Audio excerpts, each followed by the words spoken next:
I had some comments, and I would save them. I'll admit I'd probably forget them if we waited a month. I think that the consultant did a fine job given their task. I think that what they were asked to do is come up with justification, and they did the best job they could. I don't have any reason to believe anyone could have done a better job. Given that, I think it's obvious from what's been pointed out. I mean, clearly the data has been manipulated, and it's been manipulated for a purpose. This is not an objective report that any consultant, not knowing the desired result, would have sort of picked and chosen the various areas of data that were chosen. I think it screams out. It's very obvious that when you're moving around in data fields, it's just to justify an end result.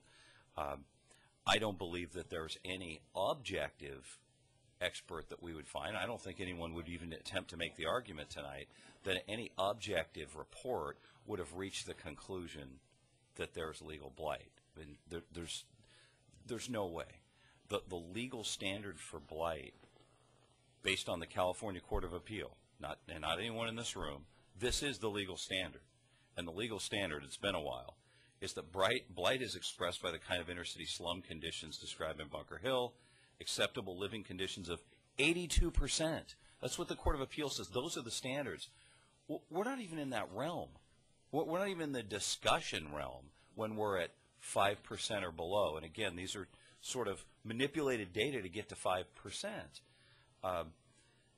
Unacceptable building conditions of 76%. That's the law, folks. There's no one in this room that's going to argue we're at that level or even close enough to discuss it. No one in this room is going to argue that the crime rate in these areas are double the city's average. No one's even willing to discuss it. All we can say is how many times people get called. I hope I'm not changing the crime rate stats because my alarm goes off a lot. I got a really smart dog, and it upsets me, but he does set our alarm off a lot. It doesn't mean there's crime on Conejo Lane, by the way. An arrest rate of 8 times the city's average. California Court of Appeal mandates that these be the type of standards. Folks, we don't have any of these things. What we have is we have a very valid argument that we need money, and this is a great way to get funds so the city can do things. Those are great arguments, and they're all true. The beach case that's been cited makes very clear that California redevelopment law cannot simply be a vehicle for cash-strapped cities to finance improvements. So our best arguments to do this are not legal.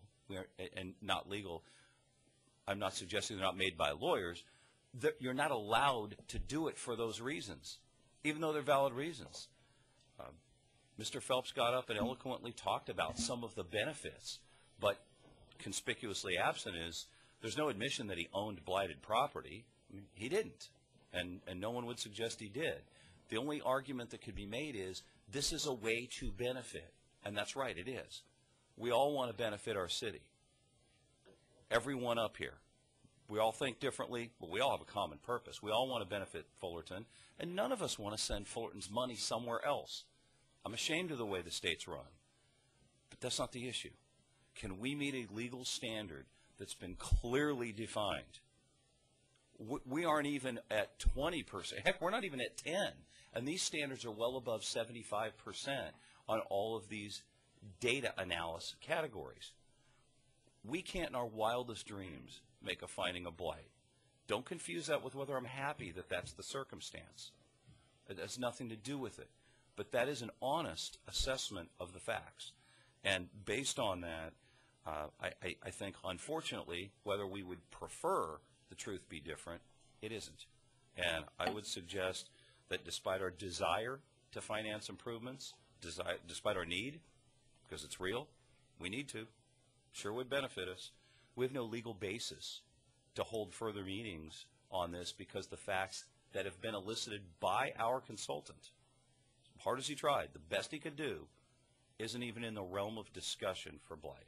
And based on that, I would suggest, whether we like it or not, that we take the responsible choice before a court tells us what we had to have done and pass on this and move on to other things, figure out how to plug our budget gaps.